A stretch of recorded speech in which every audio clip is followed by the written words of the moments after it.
Mes chers compatriotes, bonjour. Voilà, j'aurais voulu revenir rapidement auprès de vous. Comme je l'avais promis à Belgique, je vais faire de sorte qu'on puisse avoir une conversation avec vous une fois par semaine. Depuis le vendredi passé en Belgique jusqu'à aujourd'hui, donc ça fait une semaine. Là, je reviens rapidement pour les dates importantes, là, les 17 mai, l'entrée des LAFDEL. Alors cette entrée, vous allez voir sur ma page Facebook. À l'époque, j'étais à Kinshasa, j'ai quand même fait deux vidéos là-dessus. Un, c'était sur RTGA, l'autre dans une chaîne Gérard Binza. Pendant cette émission, l'émission a été coupée puisque mes propos étaient tellement choquants et qu'ils ont dû couper l'émission en direct. Pour dire que le Zaïre, à l'époque, a été envahi par des armées étrangères maquillées par une révolution avec un fils du pays en tête. Donc pour ma part, j'avais dit clairement que cette date de 17 mai ne doit pas être fêtée, puisque Mouzé, dans son libération, il nous a vendu à d'autres États voraces qui nous pillent, qui nous endeuillent. Donc, pour vous dire clairement que pendant ces vidéos-là, j'étais habillé en bleu, noir et rouge. Donc voilà, je m'habille encore aujourd'hui en bleu et rouge, puisque rouge, c'est quoi? Ça symbolise les sangs de martyrs, le sang donc, qui continue à couler. 20 ans après la libération de Afdel, le Congo continue à être endeuillé, ensouillé. Donc on viole nos mamans, on viole nos enfants, on découpe les gens, on tue les gens à la machette dans un pays où, entre parenthèses, où nous avons eu la libération. C'est là où j'aurais voulu attirer l'attention de nos compatriotes en disant que on ne peut plus continuer en disant que Mouzé a été notre libérateur, qu'il soit aujourd'hui élevé au rang de héros national, sachant que c'est lui, je pense que, qui nous ont vendu à tous ces gens voisins aujourd'hui qui continuent à nous piller. À l'époque, j'avais dit que le Zaïre a été sous la dictature d'un seul homme qui était Mobutu.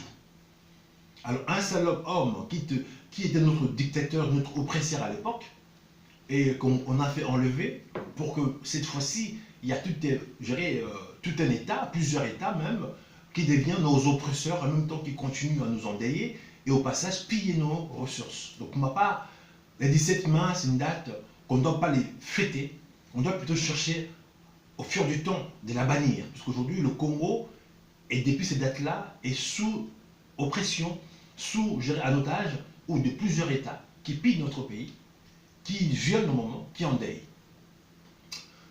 Pour en passer, et voilà aujourd'hui, on parle des 100 jours de M. Kilombo. Depuis ce temps-là, je n'ai pas eu le temps d'intervenir là-dessus. J'aurais voulu encore attirer l'attention en disant qu'aujourd'hui, M. Kilombo, qui s'est fait nommer président de la République, à date, il n'y a pas longtemps là, aujourd'hui 100 jours écoulés, quand on voit dans son processus, dans son parcours, les 100 jours en question, il n'y a pas eu un changement ou l'amélioration de la vie des Congolais. On a vu un président qui va inaugurer un pont de 10 mètres, c'est la honte. On voit un président qui est aujourd'hui sans gouvernement, qui travaille avec le gouvernement sortant. On voit un président aujourd'hui qui fait des voyages un peu par-ci par-là pour sortir l'argent des trésors publics pour mettre dans sa poche. Alors, mes chers concitoyens, on doit être des gens réalistes.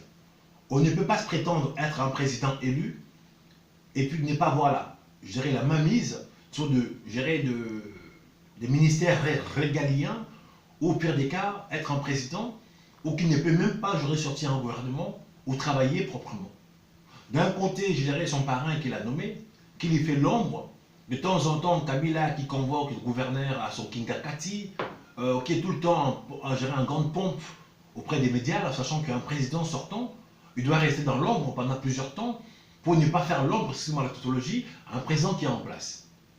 Donc quand on voit la cacophonie qui règne dans notre pays, le Congolais, je pense qu'on doit se réveiller. Sans ne pas me répéter, Mouzé avec son libération bancale, qui nous ont vendu au passage un banc de voraces, et Mouzé qui nous ramène un fils adoptif dans ses bagages aujourd'hui, qui se prétend son fils légitime, et c'est les gens qui ont tué son père, qui nous ramènent encore vers ses alliés en question, le Rwanda et puis tout consort comme pays sans citer leur nom. Et lui, il passe le pouvoir à notre frère Tshisekedi, qui devient un larbin de ce monsieur, où il était presque fini. Et ces messieurs-là qui gouvernent le pays sans gouverner, parce qu'aujourd'hui, celui qui gouverne, c'est quoi? C'est c'est Kabila. 100 jours de M. Tshisekedi. On voit le monsieur qui est président de la République. La résidence, donc, il est né, où son père, père son âme, Etienne Tshisekedi au Moulumba, où moi j'étais à ses côtés, j'ai servi, qui s'est fait envahir par des policiers sans gérer un mandat d'intervention, qui ont pénétré dans le domicile du président de la République, puisque son père, donc c'est lui le président, un groupe de policiers qui intervient, qui pénètre dans cette résidence pour poursuivre ces manifestants, à tel point qu'ils ont saccagé, qu'ils ont même géré, excuse-moi le mot, qu'ils ont même fait les commissions, ou carrément fait caca dans la marmite dès le moment du président de la République. Et quand on voit que le monsieur en question est le président, on n'a pas entendu un mot. Il est président de la République. Les garants, un groupe de policiers qui rentrent dans sa domicile, sans mandat, qui pénètrent par infraction, qui saccagent, et au passage qui fassent une grosse commission dans la marmite de sa mère. On n'a pas entendu parler le président parler, ou bien convoquer le général de ses troupes, ou le ministre de l'Intérieur, ou la Défense. Mais on est dans quel pays? Alors pour vous dire qu'aujourd'hui, les messieurs qui se prétendent président, malheureusement, n'a pas la main sur les choses. Ils ne gouvernent pas. On l'a mis là comme étiquette, pendant ce temps-là, en coulisses. Le pays s'est fait diriger par Kanambe.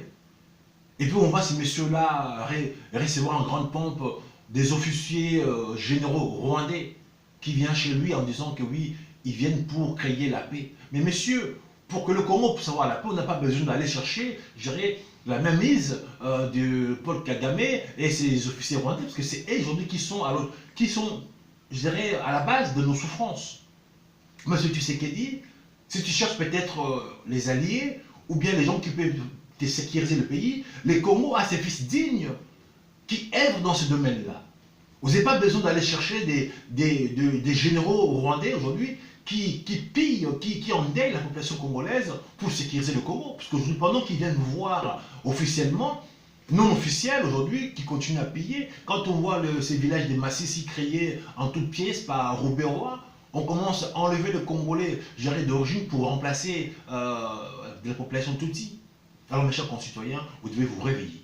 J'ai vraiment l'envie de vous faire plaisir, d'être gentil quand on voit réellement que le pays dont on a vu le jour est en train d'être balkanisé sous vos yeux, et vous êtes là où vous voulez faire semblant, parce que, entre parenthèses, il y a un fils du digne d'un grand monsieur Tshisekedi qui est à la tête du pays. Malheureusement, aujourd'hui, si Tshisekedi lui-même était vivant, il ne devait pas accepter que son fils fasse ces deals aujourd'hui qu'il a fait. Il se prétend président, malheureusement, qui ne gouvernait pas. Monsieur Tshisekedi, vous ne devez pas aller chercher, je dirais, le soutien, je dirais, infaillible des Kagame et ses hommes, qu'aujourd'hui, le malheur du Congo, c'est quoi? C'est le Rwanda, monsieur. Si vous voulez sécuriser le Congo, monsieur, le Congo, aujourd'hui, à ce jour, a ses fils dignes qui œuvrent dans ce domaine. On peut sécuriser le Congo à la seconde. Nous sommes des formateurs, on maîtrise cet art aujourd'hui. Si j'étais à côté de votre père, puisque aujourd'hui les 9 frontières du Congo, on pourra les sécuriser. J'ai pu citer des amis, nous sommes plus. Il y a aujourd'hui Christian Malanda, il y a Timothée, il y a des Congolais dignes qui œuvrent dans ce domaine. On peut sécuriser le Congo à la seconde. Malheureusement, votre victoire, c'est une victoire aujourd'hui, pour ma part, qui est volée. On ne peut pas vous venir en aide pour sécuriser le pays, sachant que vous êtes un président marionnette, puisque comment voulez-vous sécuriser un pays, sachant que vous-même, le président, vous êtes nommé? Alors plutôt, vous avez l'intérêt à faire de sorte que nous puissions chasser d'abord l'occupation dont aujourd'hui le Congo est victime. À commencer par Kabila, puisqu'aujourd'hui son vrai nom est Kanambe. Aujourd'hui son père adoptif Mouzé qui l'a ramené dans ce pays-là, et ils l'ont fait tuer. Et c'est lui qui a pris sa place, et maintenant il continue à spolier le pays, à piller le pays. Monsieur Tshisekedi, je pense que, non, Monsieur Kilombo, parce que de votre vrai nom, Monsieur Kilombo, votre présidence, pour nous, c'est la honte. Donc vous pouvez courir aujourd'hui, comme vous faites tous ces voyages, aller chercher la légitimité, mais vous n'aurez pas, monsieur. Vous avez volé la victoire d'un autre. Donc vous cherchez aujourd'hui que le Congo soit sécurisé par tous ces pays voisins, malheureusement, je vous dis, je vous informe que ces gens-là, ils viendront par la grande porte, ils vont continuer à piller le pays. Hein? Donc tous ces généraux-là que vous recevez, ça ne sert à rien. Aujourd'hui, on voit l'armée rwandaise qui sont encore dans nos rangs. Vous pensez qu'on peut chasser l'occupation, sachant que dans nos rangs, on a encore plus de 20 000 hommes qui ne sont pas congolais. Dans nos officiers congolais, on a plus de gérer 500 officiers rwandais qui dirigent le Congo. Monsieur, le Congo, ce n'est pas un pays panafricaniste. Aujourd'hui, qu'on dit, voilà, ok, on devient un pays panafricaniste, on accepte que tout le monde étranger vienne gouverner chez nous. Non, le Congo, il y a ces 9 frontières, on doit les respecter, monsieur. Donc, on a d'abord un devoir de repousser dehors tous ces gens venus d'ailleurs, et pour que le Congo soit construit par ses fils dignes de l'intérieur. Voilà, et donc du coup, pour revenir au sujet de Martin Fayulu, et gérer ses alliés Moïse Katumbi et Jean-Pierre Bemba, j'aurais voulu rappeler un peu à nos grands leaders aujourd'hui que vous avez choisi un représentant qui est aujourd'hui Martin Fayulu. Et c'est vrai, il n'était pas connu de tous, mais les Congolais de partout sont sortis, ils l'ont élevé au rang de commandant-chef. Aujourd'hui, quand partout il passe, il fait de plein. Alors moi, j'aurais voulu que vous deveniez des gens, je dirais, consensuels, des gens réels. Pourquoi maintenant votre retour, ça devient un problème? Vous voulez tous maintenant faire des tournées, caravanes, pour que les gens puissent vous suivre. Le peuple congolais, ce n'est pas un peuple aujourd'hui qui doit être là, sortir matin, midi, soir, pour aller applaudir vous, les politiciens, monsieur. Vous avez délégué quelqu'un à votre nom. Mettons, cette personne en question est reconnue de partout. Alors maintenant, vous, Moïse Katumbi, votre retour qui annonçait les 20 mains, pourquoi vous voulez aussi que les gens sortent dans la rue partout pour venir vous accueillir? Dans ces cas, on va avoir combien de leaders, combien de présidents? Ou vous laissez Martin Fayulu devant, comme votre représentant. Vous, si vous allez rentrer dans ces cas, ok, appelez clairement les gens de votre parti ensemble, ou les supporters de Mazembe qui viennent vous accueillir, c'est tout. Ne demandez pas à toute la population congolaise de sortir pour venir vous accueillir. Vous êtes qui par rapport à ça? Alors moi, je suis contre de la façon aujourd'hui que vous sosifiez mon peuple. Vous avez rendu le peuple congolais tellement moindre que pour 5 000 francs, pour 2 000 francs, vous allez donner, il faut que les gens sortent, quittent leurs activités pour venir vous applaudir. Et à la finalité, pour faire quoi? Vous sortez les gens, et toutes ces énergies-là, vous gaspillez pour rien. Alors aujourd'hui, si vous voulez en finir avec le pouvoir de Kabila, vous avez le moyen, vous, M. Katumbi, avec tout l'argent que vous avez, si vous voulez demain nous aider pour finir avec Kabila, c'est à la seconde. Vous n'osez pas le faire. Vous voulez que les gens sortent de partout pour venir vous accueillir. Vous êtes qui? Vous êtes les messies? Non, je pense qu'on doit appeler la diaspora pour démobiliser pour l'arrivée de Moïse Katumbi. Le peuple congolais ne doit pas vraiment servir uniquement pour des marchepieds. Quand vous arrivez, vous, le politicien, qu'on sort de partout, qu'on vient vous applaudir. Non, je pense que ces choses-là doivent s'arrêter. Vous avez délégué un de vôtres comme représentant. Maintenant, il est reconnu et accepté. Vous devez arrêter. Vous ne devez plus sortir les gens dans la rue pour qu'on vienne vous applaudir comme si vous voulez devenir les messies du pays, monsieur. Vous devez arrêter cela. Également aussi, je m'adresse à Jean-Pierre Bemba. Vous aussi, vous avez annoncé votre retour au pays. Vous allez faire une tournée avec caravane tout construit. Monsieur, mais pour quelle raison? Donc, vous devez arrêter de jouer avec le peuple congolais. Vous avez choisi déléguer l'un de vôtres qui est aujourd'hui devant vous, qui vous représente. Donc, Jean-Pierre Bemba, si vous rentrez au pays, rentrez au pays, je dirais, en catimini. Ne faites pas l'ombre à votre poulet, puisque vous mettrez quelqu'un devant pour vous représenter, et en même temps, inconsciemment, vous voulez encore le faire l'ombre. Alors, vous avez l'intention de le tuer pour ne pas qu'il fasse le travail, donc vous l'avez nommé. Vous voulez vous-même faire le travail. Alors dans ce cas, nous on va appeler le peuple congolais aujourd'hui. La Mouka, ce n'est plus, je dirais, Moïse Katumbi, ce n'est plus Jean-Pierre Bemba, mais c'est le peuple congolais. Et moi j'appelle solennellement au peuple congolais de partout.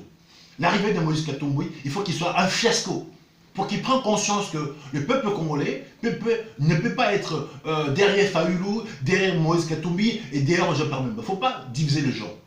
Si vous allez arriver au pays dans ce cas, oui, dans ce cas, les gens de votre parti ensemble, ou le supporter de Mazembe, oui, il viendra vous accueillir. Mais le peuple congolais restera dans leurs occupations. Également pour Jean-Pierre Bemba, si vous allez rentrer au pays, moi j'appelle solennellement le peuple congolais de rester chez eux à la maison. Les gens qui viendront vous accueillir, les gens de MLC, il faut que votre retour soit un fiasco, pour voir que les gens ne sont pas sortis de partout, qu'ils ne fassent pas le plein, pour que peut-être demain, qu'ils puissent arrêter de commencer à dire que voilà, nous allons faire une caravane, nous allons faire une tournée, sortir les gens dans la rue, et puis les envoyer chez eux sans rien. Les gens viennent dans tous ces meetings et quittent leurs activités. Ils ne sont pas payés, Et puis derrière, pour qu'ils viennent chanter les Congolais, ils ne sont pas là à réduire, à applaudir, à danser pour vous, monsieur. Vous devez respecter ce peuple. Vous avez appauvri tout un peuple. Vous êtes tous, je dirais, concernés et responsables. Vous avez Everbe Kabila, fils. Et Jean-Pierre Bemba, vous étiez son vice-président. Moïse Katumbi, son gouvernement, plutôt son gouverneur. Alors vous pensez qu'aujourd'hui, vous voulez réellement aider les gens à se débarrasser de ces gens-là? Je ne pense pas. Vous faites semblant en disant que voilà, vous êtes dans l'opposition, mais derrière, vous êtes toujours dans les affaires. Donc, mes chers concitoyens, on doit mobiliser pour que l'arrivée de Moïse Katumbi soit un fiasco. On doit mobiliser pour que l'arrivée de Jean-Pierre Bemba soit un fiasco, pour qu'ils prennent conscience qu'ils ont eux-mêmes délégué un commandant-chef. Donc, ils ne doivent plus faire l'ombre à ces commandants-chefs. Donc, voilà vraiment le sujet important que j'aurais voulu partager avec vous, mes concitoyens. Le 17 mai, pour ma part, c'est une date où on doit faire tout pour l'effacer dans notre calendrier, parce qu'aujourd'hui, c'est l'évasion du Zaïre par le Rwanda. Et Mouzé, dans son passage, qui nous a ramené son fils adoptif, aujourd'hui, qui continue encore à nous oppresser. Et aujourd'hui, les 100 jours de Félix Tshisekedi, qui est un fiasco, il est là, mais sans être là. Il est là sans gouverner. Il est là, je dirais, sans maîtrise de tout un pays. Alors, il faut que nous puissions vraiment se demander, on doit arrêter d'être fanatique. Nous avons un président qui ne sert à rien. Autrement dit, on l'a appelé un placebo. Mais malheureusement, un placebo, inconsciemment, peut être soigné par la subconscient. Nous avons un président qui est là en marionnette. Et de l'autre côté, il y a Moïse Katumbi qui ont vu, et Moïse Katumbi et Jean-Pierre Bemba qui ont vu la montée de Martin Fayulu. Ils veulent maintenant venir le coiffer. Alors, monsieur, soyez des gens raisonnables. Ou vous déléguez quelqu'un, vous assumez, vous restez dans l'ombre pour que lui, qui revendique gérer sa place, que vous l'avez donnée, et qu'aujourd'hui, la victoire qui était volée pour lui, qu'il aille les chercher. Et par après, s'il arrive au pouvoir, M. Jean-Pierre Bemba, M. Katumbi, vous pouvez y aller pour travailler avec lui. Mais non pas pendant que lui, il est en train de faire le processus pour aller chercher le pouvoir, et vous voulez le couper l'aile sous le pied. Non, ça ne se fait pas, monsieur. J'aurais voulu que le Congolais prenne conscience qu'aujourd'hui, Moïse Katumbi, Jean-Pierre Bemba, il doit être hors état de nuire. Leur retour au pays, il faut que ce soit un fiasco. J'assume mes propos. Peuple congolais de partout. L'arrivée de Jean-Pierre Bemba et Moïse Katumbi, il faut que ce soit un fiasco. Les gens ne sortent pas dans la rue. Pour ne pas faire l'ombre, j'ai recommandé à chef Martin Fayulu. S'ils se rendent compte qu'à leur arrivée, les gens ne viennent pas, ils ne passent pas les gens derrière eux, je pense qu'ils vont se taire, ils vont se tuer. Là, Moïse Katumbi, il dira, ok, je suis rentré, la population ne sont pas sortis, malgré mon argent, il va se taire pour laisser la place à Martin Fayulu. Jean-Pierre Bemba également, quand il va arriver, il faut que ça soit un fiasco. Peuple qu'on ne sortait pas sur Jean-Pierre Bemba dans la rue, qui voit qu'il arrive au Congo, dans son tournée, qu'il soit tout seul, il va se taire. À ce moment-là, il laissera la place à Fayulu pour aller réclamer. C'est lui qui combat en réalité, c'est Fayulu. Eux, ils ne veulent pas combattre, ils veulent nous endormir. Donc il faut que leur arrivée soit fiasco de chacun, j'ai cité leur nom, pour que Fayulu continue le processus de combattre, aller chercher peut-être la vérité des urnes, mais la libération du Congo. Voilà, donc mes chers concitoyens, je vous dis que le Congo, c'est le seul bien que nous avons en commun. On a un devoir de les protéger, de les défendre. Peu importe ce qu'on dit, on peut peut-être choquer les gens, mais nous ne sommes pas là pour faire plaisir, nous sommes là pour dire la vérité, rien que la vérité. Et je vous souhaite à tous, je dirais, un bon week-end. Nous sommes aujourd'hui le samedi 18, hein. Samedi 18, voilà, pour que, ou 19, que nous puissions continuer notre combat. La lutte continue, et on ne fera pas toujours plaisir aux gens, mais nous sommes censés dire la vérité. Si mes propos choquent certains, oui, je suis comme ça, je dis ce que j'ai dans le cœur, et pour cela, j'assume. Mes chers concitoyens, je vous dis bon week-end à tous, la lutte continue. Merci à vous.